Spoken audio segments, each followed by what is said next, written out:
I briefly mentioned at the beginning that we are co-hosting today's webinar. Once again, I'm kind of representing the Southeastern Coastal Center for Agricultural Health and Safety, which aims to address unique occupational safety and health challenges for populations working in agriculture, fishing, and forestry in the southern and coastal states and territories through interdisciplinary collaborations.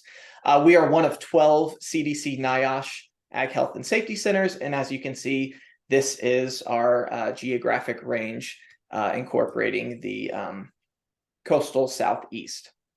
So that's really all I have. I'm going to turn it over to my co-moderator, Vanessa Spiro, who's going to tell you a little bit more about Florida AgrAbility, and then she's going to introduce our speakers today as well. Thanks, Philip. So if you're not familiar with the AgrAbility program, it is a USDA-funded partnership, and it is nationwide, but here in Florida, it is a program and partnership between the University of Florida and Institute in Food and Agricultural Sciences, as well as the Center for Independent Living of North Central Florida. We work on assisting farmers and farm workers with disability, illness, injury, or any other type of impairment that would allow them to continue working in their field. So what do? So we conduct on-site assessments. We recommend any type of appropriate technologies that will help those farmers and farm workers. We provide information, education, extension, outreach. We provide training opportunities, and really we are a referral system to connect those customers to the resources and the assistance that will help benefit them. So our speakers who are with us today, we have Chad Resnicek, who is a behavioral health specialist with the Colorado AgrAbility Project and committed to helping expand and improve behavioral health support and resources in rural communities. Prior to joining the AgrAbility team, Chad spent 20 years as a licensed therapist providing behavioral health services in diverse settings with special focus areas in suicide prevention, trauma, mood disorders, adolescent issues, and substance abuse. Chad grew up in a small town in central Nebraska with a deep respect for agriculture as the heart of our rural communities. Clinton Wilson is the program director for AgWell, a program of Rocky Mountain Farmers Union. He and his family live in Fort Collins, Colorado. Clinton holds two master's degrees in counseling psychology and theology and culture. He's passionate about agriculture and is a huge fan of all the unseen and often underappreciated hardworking farmers, ranchers, and agriculture workers that provide the food and fiber that we all depend on. At AgWell, we are hoping to build a more connected, community-focused, collaborative, and robust support system for farmers, ranchers, and agriculture workers here in the Rocky Mountain region and beyond.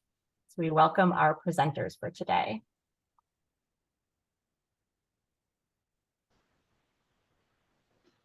All right, thank you for the introduction, Vanessa. I'm going to go ahead and share my screen and get this started.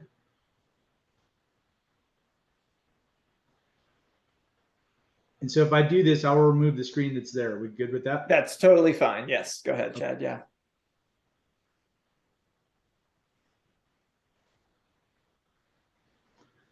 Okay, so thank you again for the introduction. Clinton and I also belong to, this is a fancy acronym, it's RASAP, which stands for the Western Region Agricultural Stress Assistance Program. For those of you that may not be familiar with this network, as a result of the 2018 Farm Bill, the nation was divided into 4 different farm ranch stress assistance networks. We represent the Western region, and we have been fortunate to do quite a number of presentations and workshops and different iterations around this theme of SAMHSA's 8 domains of wellness. So we wanted to take some time today and show this because we found it to have a great deal of utility and practicality in promoting wellness and stress management and resources and resiliency. So we wanted to share kind of the framework and highlight some of the ways that it could possibly be adapted or utilized in a wide range of approaches. So to start with, SAMHSA has 8 domains of wellness, and we will go through these to highlight each of those different areas. But the nice sort of overarching feature is that it's a very holistic and strength-based approach to resiliency. So we have very much moved away from a lot of the sort of doom and gloom statistics. And also highlight this by saying most of our focus has been on supporting people in agriculture. And so that's been our application of this, but it's certainly not limited to that. What we found though is that if we can move away from some of the doom and gloom statistics around suicide and occupational specific suicide statistics, and there's a time and place for that, but we've really tried to focus on prevention, wellness, and hopefully motivating people to take small mindful steps to improve their well-being. And we found that this structure has been really helpful and productive in doing so. So wellness is looked at as being multifaceted. Again, it identifies 8 different dimensions of wellness. And the nice thing about this is that basically, if you can get some mindful, positive movement in one area, it sort of compounds and impacts the other areas. So we view that learning about these 8 dimensions of wellness can help people choose how to make wellness part of their everyday life. And those strategies are practical ways to start developing healthy habits that can have a positive impact, again, on those other domains and areas. So I'm going to drop in the chat 2 documents. We created a wellness report card that uses these dimensions, and we start with kind of a just a simple grade. We ask people to give themselves a grade, how they see themselves doing in these different occupations. And I think Philip has a poll for us that he could drop in there. Philip, if you wouldn't mind doing that. Yeah, you ready to go ahead and do the poll now? Yeah, sure. Perfect. Yep, I'll pull that up. So what I'd ask you to do as participants is just take a moment, review those really pretty simple descriptors of these domains, and just give yourself a grade. How do you see yourself doing in each of those domains? And then we'll kind of share the results and sort of get sort of a baseline. But we use this as sort of the starting point to allow people to do kind of a brief assessment of this. Additionally, part of my role is if people call into Farm Aid to the hotline on the western part of the country, if they have concerns around stress or behavioral well-being, they're offered to have me follow up with them. And so if I meet with people one-on-one, I'll also often use this as a starting point to just get a sense of how are people doing in their different domains, what might be some areas they need some help and resources in, and what might be some areas that they have some strengths that could be leveraged to help promote improve wellness in other areas. So while people are completing that, I'll go ahead and we have a English version of the wellness report card and we have a Spanish version. I'll drop those both in there. Chad, just real quick, there was a question of what do A, B, C, D, and F mean? Oh, yes. Yeah, thank you. Think of it like a grade on a school report card. A means you are absolutely excelling on that. F means you may need some remedial help to be able to get up to par on it. So think of it like a grade, like a report card.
We'll allow a little bit more time for everyone to finish that up.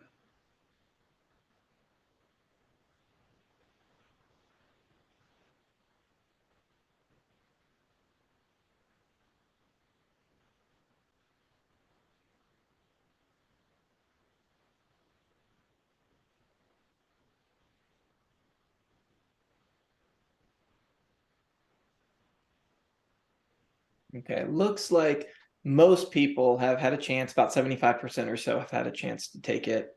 So just let me know when you want to end it.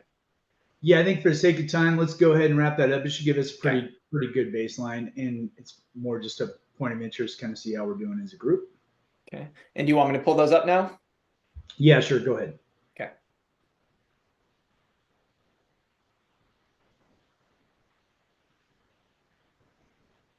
All right. So,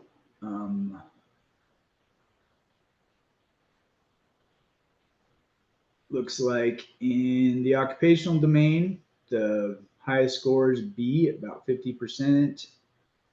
Emotional, also a B. Financial, that's got a bit more diversity to it. That's pretty much in line with what we've seen. Physical, mostly Bs. That's great. Environmental, Bs. Social, okay. Intellectual, Bs. And spiritual, B. Okay, great. All right, thanks everyone for participating. All in all, it seems like we've got a group that's pretty well rooted in some good habits and good health. So again, we use that as a starting point. Let's see what's happening.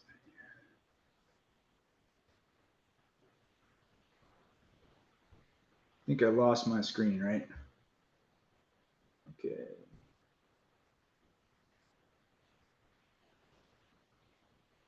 All right, so there's that report card again. And then on the flip side of the document, we have. Your screen's still black, I think. I'm sorry? I'm still seeing a black screen. Is everybody else seeing the full Yes. screen? Yeah, I'm seeing that as well. It's black. All right, let me try to start over. I apologize. What happened there?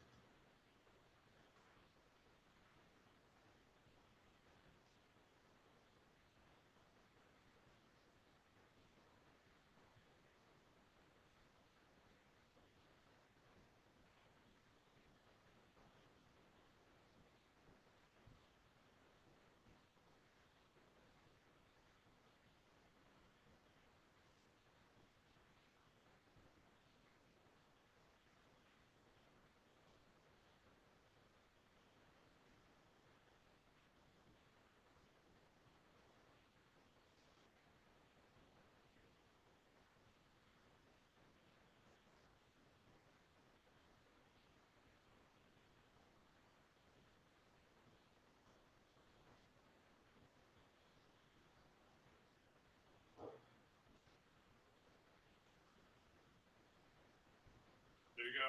Yep. Yep, we're seeing it.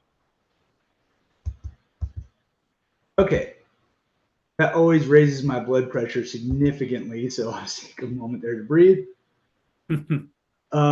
So on the back of the report card is what's called a root cause analysis. And so as we present this, we'll ask people, and you'll see as we go through the domains, we have a little point at the end of each domain where we ask people to just write down maybe one thing related to that domain that would be helpful for them to try. So the idea is you're looking at trying to grow your wellness. And so the root cause analysis allows you to flesh out what would be the roots or the components that would increase your wellness. And then towards the end, you'll see that we ask people from this is sort of a brainstorming step. And from that, then to pick 2 action items. And that's really the gist of it. So you're welcome to use those report cards if they have any value to you. And again, we'll go through the domains and just kind of show the diversity and creativity in which you can apply these concepts. So we always try to start out by saying, as producers and professionals, they're the experts. These are really just designed to act like ingredients in a wellness recipe. So they're not meant to be prescriptive, just to increase wellness and to kind of provide some structure to it. So beginning with the occupational domain, looking at personal satisfaction and enrichment from one's work. Obviously, we work with farm workers, agricultural producers and their family members. And so we'll speak to those specific stressors unique to agriculture. But again, it could be tailored to whatever sort of occupational group that you may be looking at, or it could just be more general about finding satisfaction, meaning, and purpose from the work that you're doing.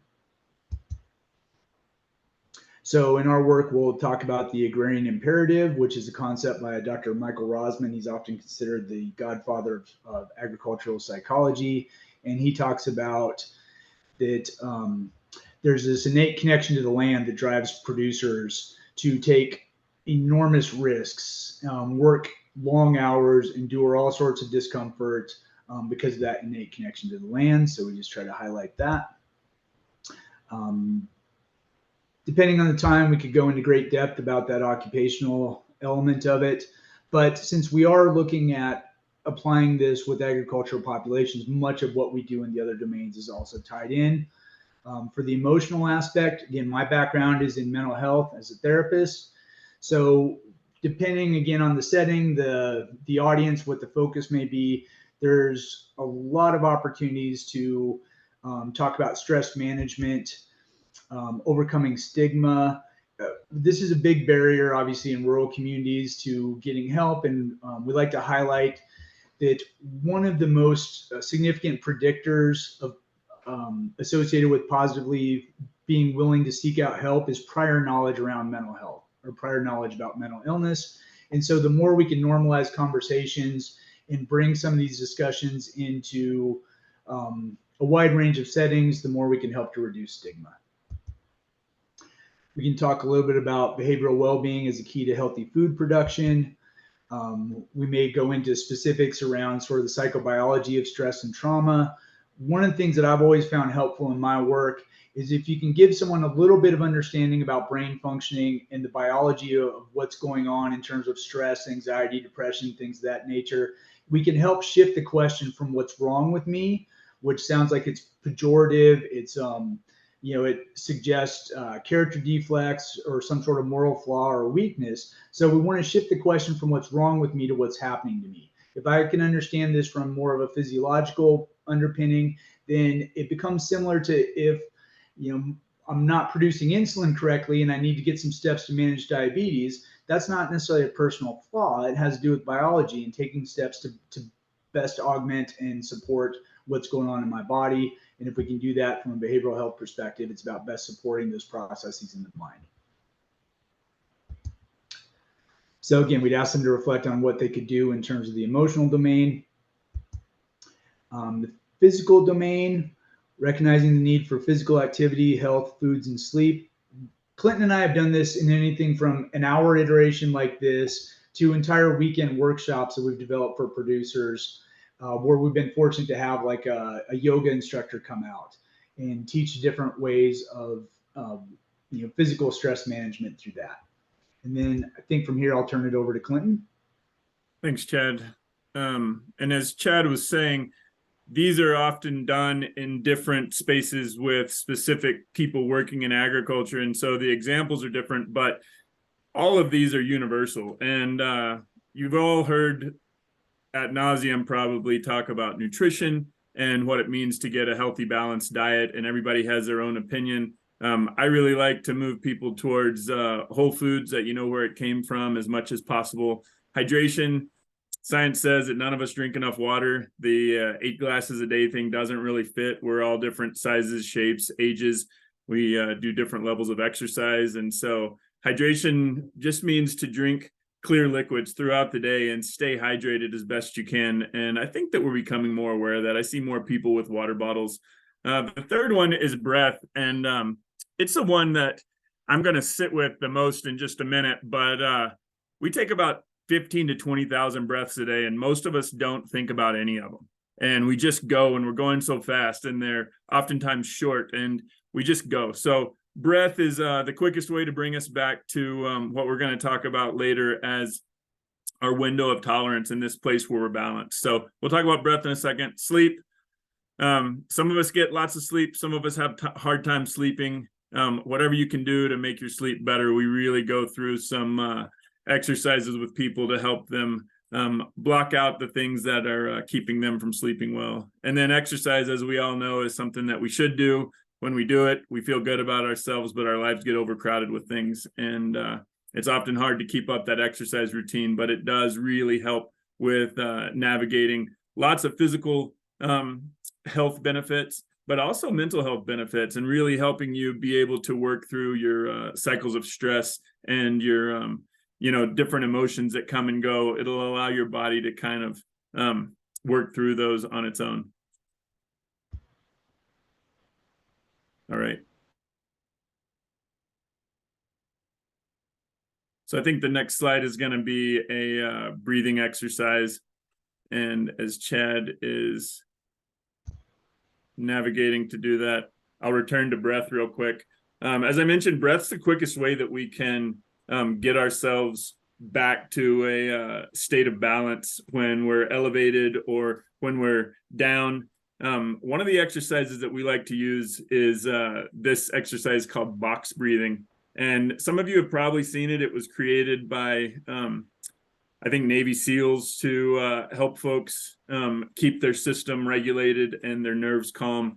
And I like to walk people through this. So if you want to go through it with me, you can, but I'm just going to go through one 16-second cycle. And the thing that I love to tell people about this is you can literally do this anytime, anywhere, and nobody has to know what you're doing. It's not like you're going to turn green or red from or blue from holding your breath. You can just sit there and it'll bring you back to the consciousness of your breath. So what you're going to do is you're going to breathe in for 4 seconds. Then you're going to hold for 4 seconds. Then you're going to breathe out for 4 seconds. Then you're going to hold that for 4 seconds. I do this at night when I wake up and I can't get back to sleep. I actually do it at night a lot of times when I'm trying to go to sleep and calm my head. It just gets me to focus on my breath, and I really appreciate this specific breathing technique. But there's lots of breathing techniques. Find one that helps you, but you can see the benefits on the left. All right. A minute ago, I mentioned the window of tolerance. This has kind of been coined by Dr. Dan Siegel. He's a psychiatrist that does a lot of work in neurobiology. And he talks about this place where we function at our highest. And when we're working with farmers and ranchers, we really want to get them to a place where they can make decisions amidst the crisis, amidst the ups and downs that are inevitable. And in this window of tolerance, Dr. Siegel says that you can think and feel at the same time because your nervous system is regulated. Even if something is going on that is out of the norm, you're able to process and feel. You accept who you are. You're not trying to be somebody you can't. You're not trying to act outside of your norm. You don't have to pretend, but you're able to be you. And you have a sense of your own needs, physically, emotionally, and spiritually. And if all of us, whether or not we work in agriculture, can be functioning from this place, we're able to be more ourselves, and we're able to be more connected to whatever work we're at or whatever we're in the process of at that time. All right. And then, like Chad said, we like to ask people to consider one thing they can take on, and we really reflect them back to how they eat, what they drink, taking more breaths, sleep, and exercise, and just to take on one small thing. So the financial domain, we know from, especially in agriculture, there was a baseline report done when the Western Region Farm Network developed, and they've interviewed probably about 900 or at least 800 producers, and just gathering a bunch of information and surveys specific to farm workers as well. And at least for the producer survey, financial stressors were in the top 2 criteria for the entire nation, or at least for the entire region. And so it's not surprising, given all the factors beyond someone's control in this occupation, from commodity prices to weather, all these things, wondering whether or not you're going to make it through a year, especially in an occupation where often my job, I have the luxury of getting consistent paychecks, but that's different if your approach to agriculture is that you are banking out an entire year.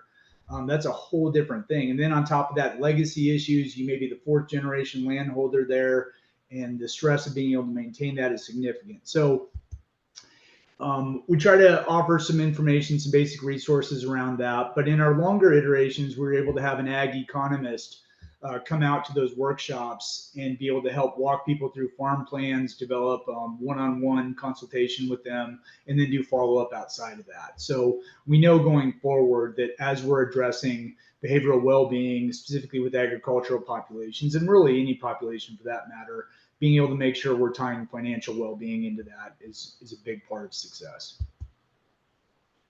And it may be, again, to go back to the root cause analysis on the back page of that report card, it may be that what you need to determine wellness is all based on the financial piece. So you may use that root cause analysis as a way to problem solve. What are the elements that would result in increased or improved financial well-being for you? So you may want to zero in on that as opposed to taking a more global approach.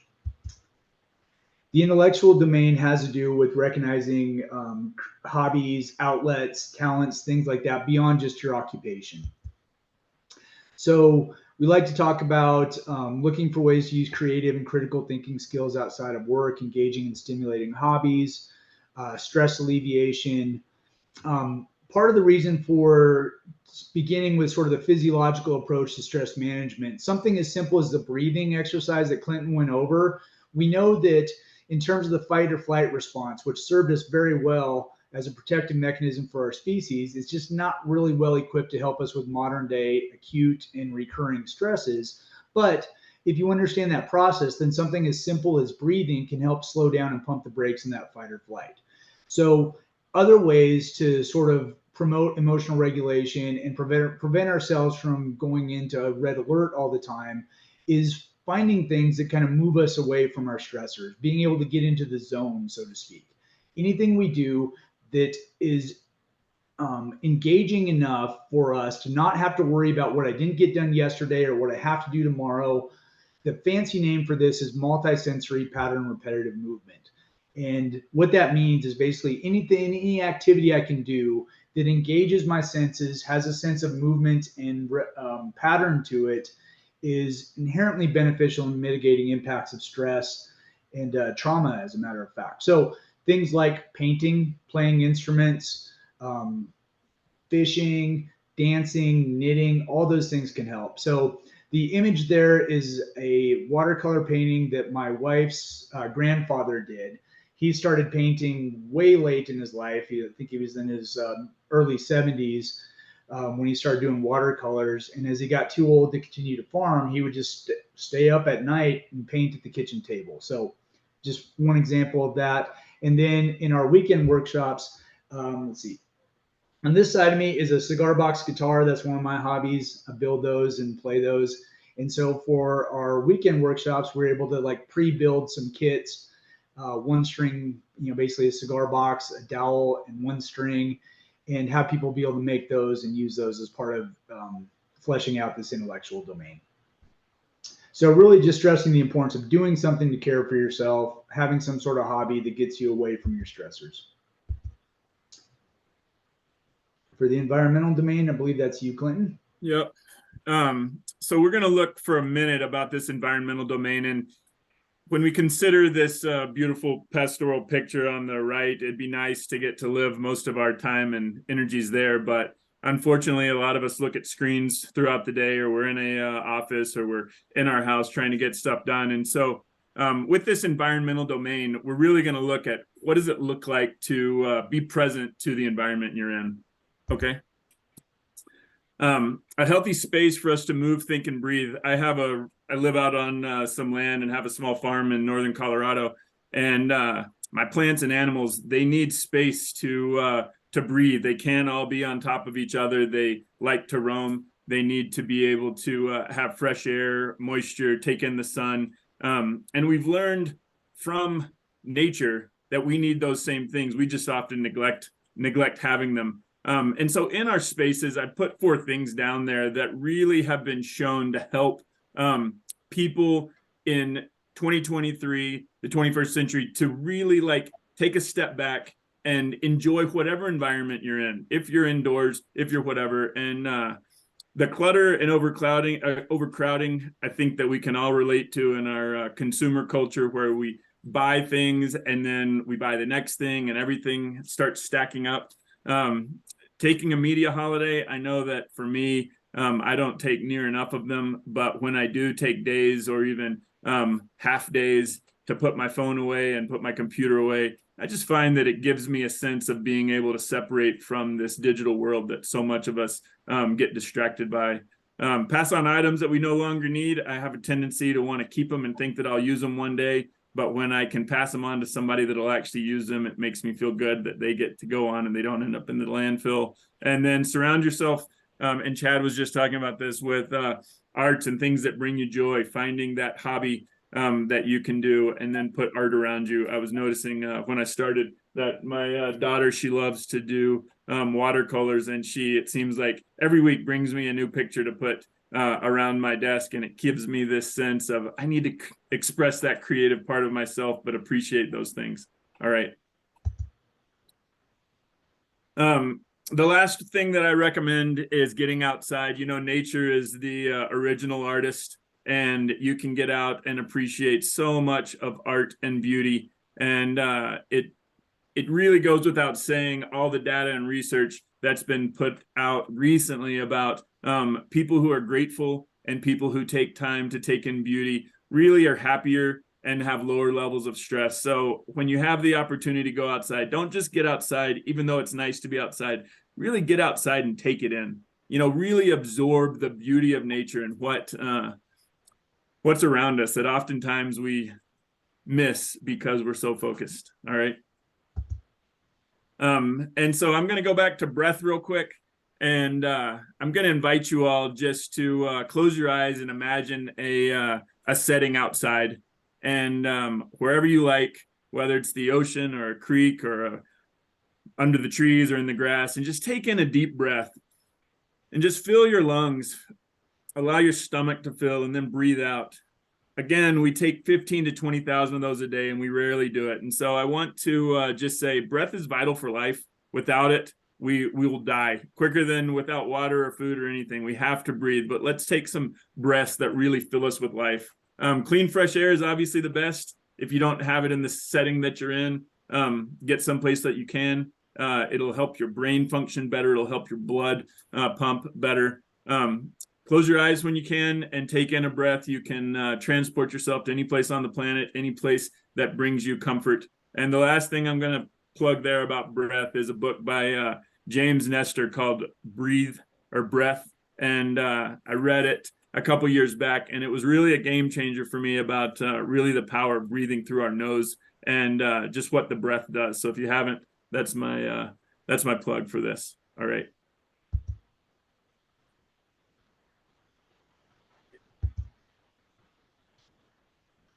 Anything, last thing you want to say about environment? I'd move that last one pretty fast. Nope.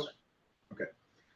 So for spiritual domain, definition of this is expanding a sense of meaning and purpose in life. Oops. Back to that. So there's a number of ways we've worked on this. Often what we will do is something called value plotting, where we'll have people explore their values, and we'll give them a list of values. I have some forms developed specific to value plotting, kind of look like concentric circles from a center pivot. But in my therapy work with clients, I would do this just on a sheet of paper, where on the center of this paper, I just put a dot, and then they would write their values, with the most important ones being closest to the center, and then sort of gravitating out from that. And so there's lots of ways to do this. For example, if I'm working with someone with substance use issues, we may look at what are your values. What were the proximity and importance and prioritization of your values prior to getting into substances? What are they now? Where would they like to be? For other people, we'll just take a moment to look at your values now in your life. What are those things that are most important to you? And how well are those reflected in your day-to-day activities? Would your spouse, would your children confirm that the values that you identify are what they see you embodying and practicing? And if not, are there ways to increase that?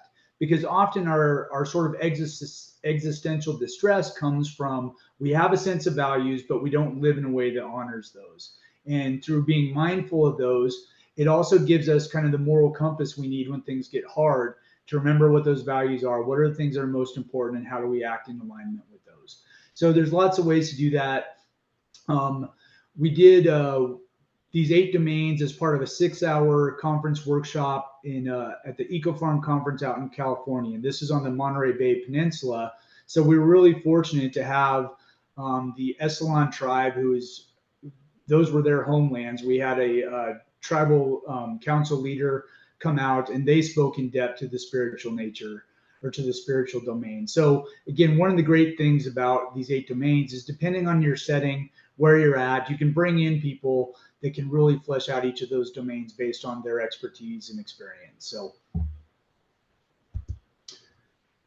for social domain, we tend to spend quite a bit of time on this because we know how important social connectedness is as a significant protective factor. So often when we're really trying to highlight suicide prevention, we'll speak to the interpersonal theory of suicide. So what's important here is that 2 cognitions that put someone at risk and increase their risk for serious or even lethal attempts has to do with these cognitions around connectedness, and that has to do with thwarted belongingness or a sense of being alone, and perceived burdensomeness or feeling a burden or a draw upon other people. So conversely, anything we can do to promote connectedness and promote a sense of being valued by others goes a long way in reducing those risk factors. So again, depending on the setting, we'll really try to highlight the importance of that social connectedness. How can you engage more in your community? Things like question, persuade, refer, or COMET training is one of the sort of community skills trainings to recognize people that are stressed, sort of along the hierarchy, moving towards crisis. There's a lot of skill programs to increase capacity for rural communities to look out for one another, to feel comfortable asking questions and offering support to people. And so all that's based on the idea that we'll never have enough providers in rural communities to address all the behavioral health concerns. But if we can increase the skills and ability for neighbors to look out for neighbors, feel comfortable having some of those hard conversations and knowing what to do in terms of getting help for someone, that can go a long way in creating safety nets. Often one of the things we'll highlight is the happiness study out of Harvard. If you're not familiar with that, it's worth checking out. The short version of this is that this is a long-standing study, and the cool thing about it is this started way back in 1938, and researchers would follow up with participants or with family members to kind of gauge what were some of the important elements in their lives related to quality of life. And the bottom quote there, the clearest message that we get from the 75-year study is this: good relationships keep us happier and healthier. So obviously in 2019, pre-COVID, we have some statistics that show that farmers were still feeling isolated because the work that they do often puts them out in rural and frontier communities. And 46% of farmers said that that isolation affected their mental health. The next year after the COVID pandemic had started, that number was up to 68. I'm continuing to show this slide when we talk with farmers because I think we got in this funk where we kind of got used to being isolated, and there were some conveniences that came with just dealing with ourselves and not having to deal with all the other stuff, but it's really starting to take a toll. Next slide. I'm not exactly sure which is the next slide, but so the American Journal of Psychiatry has supported what Chad was just talking about, that the strongest protective factor for depression is social connection. And many of you are aware that this past year, Vivek Murthy, the Surgeon General, released some studies. I wrote it down. The Epidemic of Loneliness and Isolation was what it was titled. And you can look it up. And it's really fantastic work, but it really is pointing to this place that America is in, where we are feeling so separate from our communities. I really like this slide right here. If you haven't had a chance to read it, read through it. The first and last line are the ones that really show that variance in there, and that when you have an idea or a goal and you're by yourself, you're 10% likely to achieve your goal. And then at the end, after you've worked through different steps, if you have an accountability partner, somebody that you connect with and say, let's do this together, or somebody that you're committed to doing it, that rate rises to 95%. And the thing I love about this is that it really shows that we are stronger together, and that, in my opinion, and I think broadly accepted, we aren't meant to do any of this alone. We're not meant to do our work alone. We're not meant to live alone. We need others in our lives to make us happier, healthier, and more balanced. All right. One of the things that at this point, I think I have 2 more slides left, but is to really give people a time to reflect on who they can invite into these 8 domains that can really help hold them not only accountable, but can be a part of this with them, that they can feel connected to. Again, we don't want to bring people into these vulnerable spaces, but it's in these spaces where we do feel most ourselves that we need to share this. We need to be connected to others. So, you know, as you're looking at this, if there's one of the domains that you've really connected with, and like Chad said, we usually spend the most time on social domain because this is the one that right now really seems to be impacting all of us the most. On the scorecard, I was noticing in the poll, most of the highs were in B, and in the social domain, I think that the highest number was in C. Not saying that we're all failing, but I think that most of us, or at least many of us, are feeling some level of disconnection. And even if we're connected through social media, or if we're connected with our phones or whatever, Dr. Murthy's report really shows that that can even lead to further levels of feelings of isolation and aloneness because we don't have that person-to-person contact. So if one of these domains stuck with you or stuck out, maybe put somebody there that you want to connect with, that you want to spend some time talking about how to improve or how to better connect to that domain with that person. All right. And then these last 2 slides, I put this one in because I just love this quote. And I know that it's a little bit touchy-feely for some, but Brene Brown says that a deep sense of love and belonging is an irreducible need of all people. We are biologically, cognitively, physically, and spiritually wired to love, to be loved, and to belong. When those needs are not met, we do not function as we are meant to. We break, we fall apart, we numb, we ache, we hurt others, we get sick. This really captures a lot of the work that my program AgWell is trying to do, is just really to help people see that sometimes it's easier to function alone. Sometimes it's easier to stay isolated. We don't have to deal with what we're feeling or what we're longing for. We can kind of numb, but we don't function the way that we're meant to. And I really love that this really takes it down to we're wired to love, to be loved, and to belong. And that sense of belonging is so important for all of us. All right. The last slide that I threw in is a slide that was really impactful for me, or at least a book that was really impactful for me in my graduate school when I went back to get my degree in seminary or in theology. And Professor Ray Oldenburg, who's one of you guys down in Florida, I think he was a professor at I wrote it down too, University of West Florida. But he wrote a book called The Good Great Place. And he talked about this idea of a third place.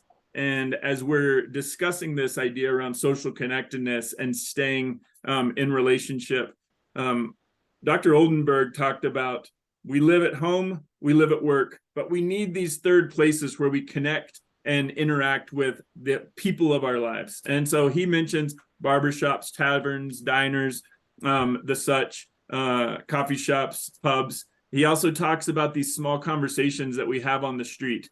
And it's just really important, as easy as it is for us to try and remove ourselves from society at times because we're so busy, we have so much going on, we don't have time to connect, to really realize the benefits of being a part of community. And these third places are the place where that can happen. So if you don't have a third place in your life, I put this slide up to really encourage you to see if there's a place that you can find. It could be, your church, your agriculture community, your local coffee shop, but I think you'll find richness in those connections. All right. And Clinton, I dropped in the chat a link to the Coffee Break Project. This is a great example in southeastern Colorado of a community coming together to develop one of these third places. So the southeast region of Colorado, there's a behavioral health group that is basically tasked with covering 10,000 square miles in a pretty remote area of Colorado with relatively small population. They were rocked a number of years ago with pretty significant number of suicides, and were asked what's being done about it. And so they created this great sort of community collaboration where they had like farm equipment dealers and seed dealers and local auto places and the behavioral health network. They all came together to form a collaboration. They did a bunch of marketing around behavioral health resources, and they set up a coffee break project where anyone can come in. They have set hours. People can come in, just get coffee and donuts, but in the background is a bunch of behavioral health resources. The person manning it is trained in QPR, COMET, which stands for changing our mental and emotional trajectory, mental health first aid, things of that nature. So it's just set up to be a safe place for people to come together, not overtly in your face about behavioral health, but having that in the background as well to, again, sort of normalize it.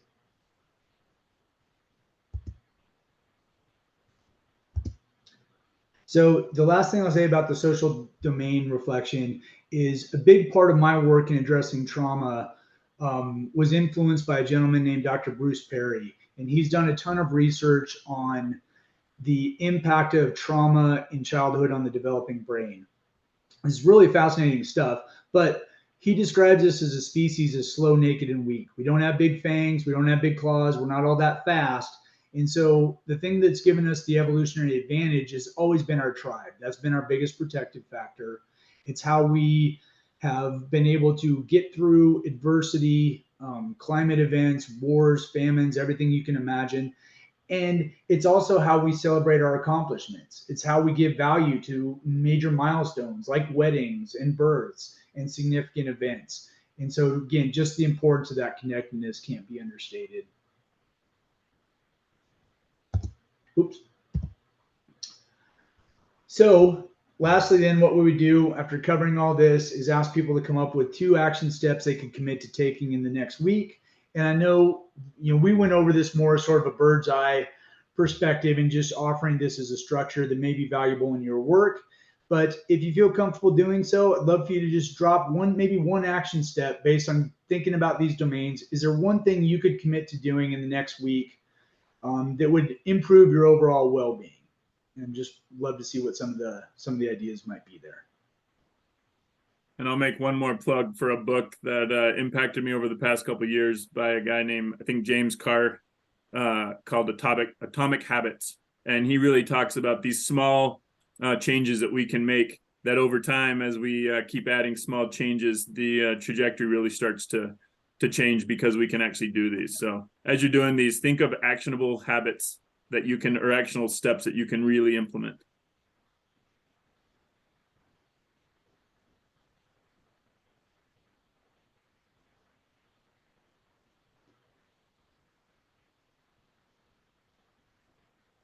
And there are some questions about sharing our slides. I'm certainly open to doing that, but it also looks like the things that I share are not dropping in there appropriately. So I appreciate ever helping out to get those things out there. But yeah, I'd certainly be glad to share the slides. See if I can drop that in there and maybe make it available to everyone.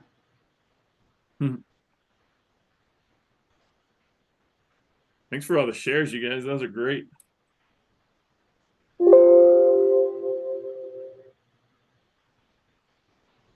I guess I have to stop using it first. So, all right, I'll wrap up this. As people continue to put in their stuff, let's see. Yeah, media holiday, find a third place, box breathing during lunch break, walk in the park, box breathing disconnection, morning meditation over coffee. Yeah, those are fantastic. And they're not high dollar items. It doesn't look like anyone says I need to go out and buy a treadmill or something. So that's good.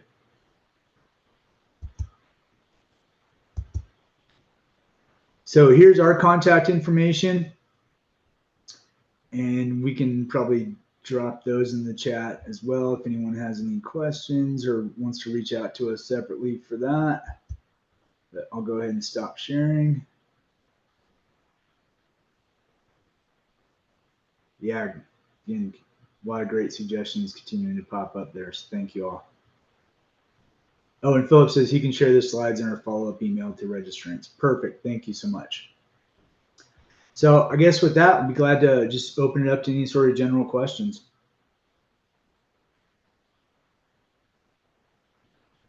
Yeah, well, first off, I just want to say, Chad and Clinton, thank you so much for sharing. And I know I briefly said it at the beginning, but yeah, if you have questions, use the chat or use the Q&A feature within Zoom.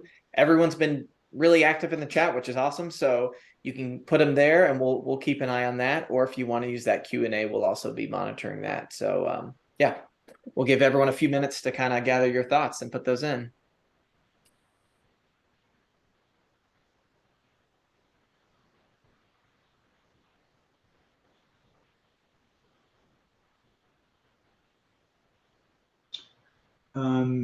Clinton, you want to drop our emails in the chat? And Yeah. I see a question about, I saw the link about AgrAbility. Is depression considered a disability?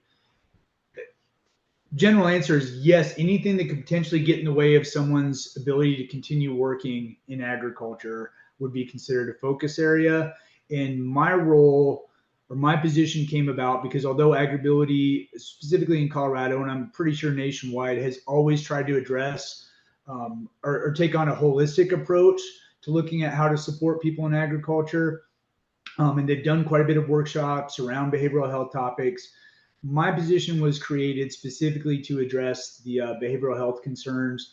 And so we've branched out to really doing a lot of community education, presentations like this, again, one-to-one sort of connection to resources for people. Colorado is really fortunate because we're one of, I think at the moment, 22 states that has an ag voucher program so that anyone involved in agriculture can sign up to get 6 free sessions with a mental health provider that's dedicated to working with ag populations and has some agricultural competency and understands sort of the unique stresses and strengths. And so we can help develop warm handoffs to that throughout the Western region. If someone is wanting to get connected with a therapist, for example, in a state like New Mexico that doesn't have the ag voucher program, then I will do all the footwork to help get people navigated and connected. But it's all based on the general spirit of AgrAbility, which is to look at what can we do to help someone continue in this most important occupation when facing adversity or challenges. Ed, would you mind speaking a little bit to, in Florida, we definitely experienced that there's that stigma that goes along with mental illness. So to get farmers to the site to utilize the vouchers, what are some kind of tools of the trade that you've seen have been working for y'all?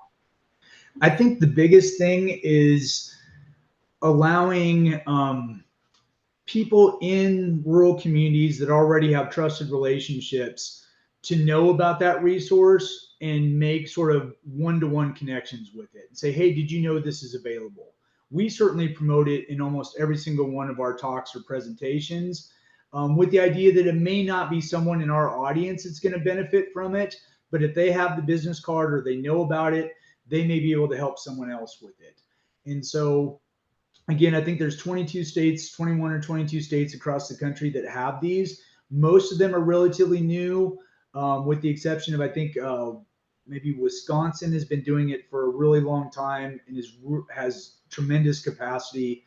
But what we've seen in most of the programs is it's relatively slow startup, and then it just has sort of an organic growth from there, where it very much is, I think, about word of mouth and that sort of second line of promotion. So those of us that have these opportunities to be in front of larger groups, we heavily promote it, and then it just sort of filters out from there.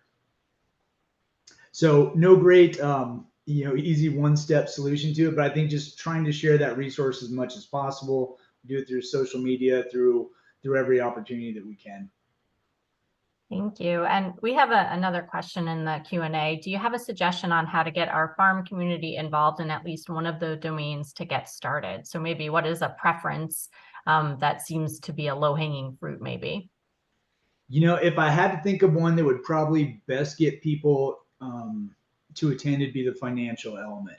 So if you can work with your local extension agency, there's usually some people that focus and specialize on the financial elements. If you could work with them to create a workshop, a lot of what we found early on was if we could kind of embed something related to behavioral health, suicide prevention, stress management, along with other sort of more practical or possibly traditional content, that was a good way to get someone's foot in the door and not be too overt or in someone's face. And then a lot of it for, I think, Clinton and I, has really been around shifting to, and even the term resiliency is getting a little bit perhaps overused at this point, but really trying to take a strengths-based approach and not so much go into the doom and gloom piece, but try to look at how to offer people things that could be a practical benefit without great cost, and just allow them to make small shifts. And it's part of why we've really gravitated towards these 8 domains, because there is so much opportunity in terms of where you may want to focus with that. But again, given the statistics, we know the financial piece is a huge part of that. And on the occupational part, if there's something specific to the forms of agriculture in your area, and Colorado is so diverse that what farming looks like on the eastern plains is vastly different than what it looks like in the western slopes. And so we kind of have to tailor that based on the populations that's out there. And so if you're trying to promote, or address specific improvements in agricultural practices, of course, that's going to be tailored to those settings. But I think being able to, if you can be explicit in allowing people to understand how this information is going to be of direct benefit to their day-to-day existence and their work, the more creative and skilled you can be at that, probably the better odds or the better success you'll have. And we've learned a lot through trial and error. Certain topics or titles result in crickets and no one there, and so you learn to shift pretty quickly. And one thing I'll throw out, if you're wanting to engage your agriculture community, just like we talked about, their isolation and social disconnection is inherent in their work. And so Chad and I participated in a group that did some work around how to get farmers and ranchers to come together. And the name of this gathering was called Pizza for Producers. And we have held a number of events where we get a pizza truck to come. We invite all the farmers and ranchers from the area to come together just so that they can network, connect each other, and we buy them pizza and they just sit around and talk. We have put on 2 of these events. We're hoping to put on 3 or 4 more this next year. And it was just a way to say thank you. And it was a way to get them to come out and meet each other and just realize they're not alone. The one thing that my program has really honed in on as well is just one of the most important things that I think we can offer our agriculture community is to let them know they're not alone, that we care, we're there to support them, and that there's other people that are doing this, because they're up against such challenges right now with what's going on. And like Chad said, if we're focusing on what are these protective factors or what are these things we can help them with, we can help them with these 8 domains. And the one that I think is really low-hanging fruit is putting on events that gets farmers and ranchers and agriculture workers together and providing them some food and some space to connect. Thank you, Clinton. And there was a question about the accountability slide, and if you could expand on that a little bit. Yeah, and I'm going to see if this works. I can throw that slide back up, perhaps. Yep, you got it. Is it up? Yep. Okay. And let me see if I can figure out. I'm not the technology one here. Is it sharing? Okay. It's the wrong one now. There we go. You guys can see that? Yeah, it's there. Okay. So I just wanted to throw it back up if anybody wanted to reread it. And to me, the baseline of this is when we commit to somebody, it's kind of like Chad was talking about with therapy. I've had a number of people ask me, well, what's the point of therapy? What's the benefit of therapy? And whether or not it's therapy or coaching, it's somebody that you're accountable to, that you are going and you're being present with, and you're no longer able to just like do your own thing and not have anybody in your business, which is what we all often gravitate towards. But this is like, no, I want to do this. This is important, and I'm going to invite you in. So you can read through that. Is it small enough that people can actually see it, or does it bleed into the side? It's like that presenter mode. So you've got that slide, and then off in the corner, you've got your next slide, but you can see the details of it. Okay. The other thing I'll say about that is, again, going back to Dr. Bruce Perry's work, he talks about that if you're trying to develop new connections in the brain or new habits, because we know that neurons that fire together wire together. So if you want to try to create new pathways in the brain, he equates it to being similar to developing muscle. So if I want to increase my muscles, get in better shape, then I need a couple things. I need moderate predictable stress in terms of enough of a load to tell my physiology that I need to increase my capacity to manage that work. So I need to do repetitions. I can't just, so one of them is repetition. I can't just, lift up a heavy weight once. I need to do repetition, and I can't just do repetitions. I can't do 3 sets of 10 curls with my pen here, because it's not enough moderate predictable stress. So the brain needs those things to develop new pathways. It needs repetition, practice, moderate predictable stress, challenge, basically. And the third thing that's unique to the brain, not other muscles, is carrying human interaction. And so if you think about any child learning a new skill, to have that parental feedback or from another trusted adult or that social reinforcement piece is just hugely important. That's really how we're wired. That takes the place of our lack of instincts, where other animals on this planet are born with a lot of those instincts and are prepared relatively shortly after birth to be able to run with their herd, survive, things of that nature. Humans, we very much need that caring human interaction and reinforcement for our endeavors at every stage in life. And we often tend to forget that by the time we get to be old curmudgeons like myself and think we've got a handle on some of the things, and I don't want to be a burden to others, and I don't want to, I should be able to do it myself. But the more I can understand that physiologically I'm wired to be in partnership and collaboration with my tribe and to work with others, it just inherently increases my odds for success in so many levels.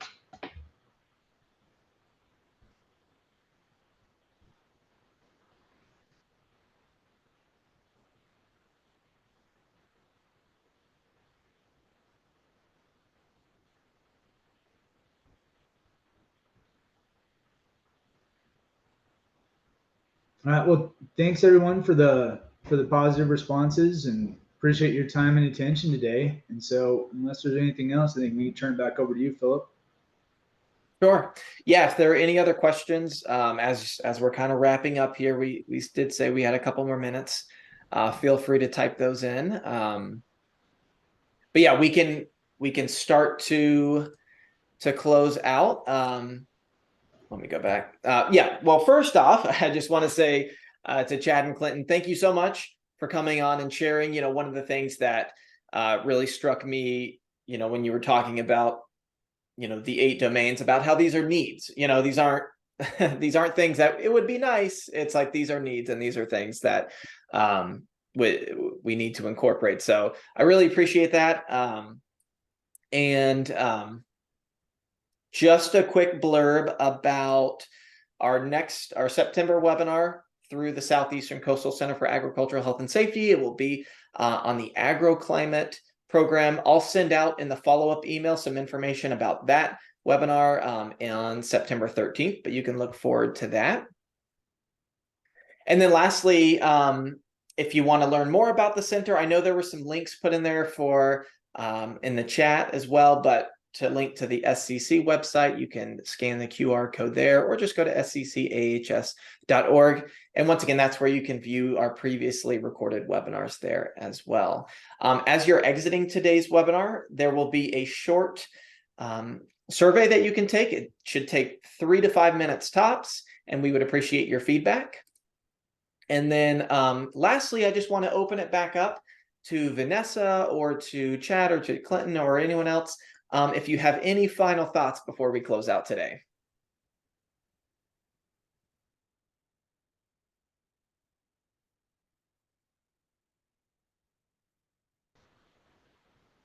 Definitely want to say thanks for having us.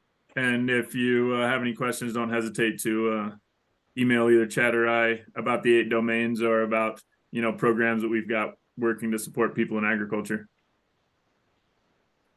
Yeah, we definitely want to share whatever resources we can, and I'm super appreciative since coming into this profession, in this particular focus, how willing people are to share. And so we've been fortunate in that regard, and love to pass it on if we can be a benefit to anyone else. And lastly, just thank you everyone for your time and attention today, and everything you're doing to help out in your communities. Thank you so much.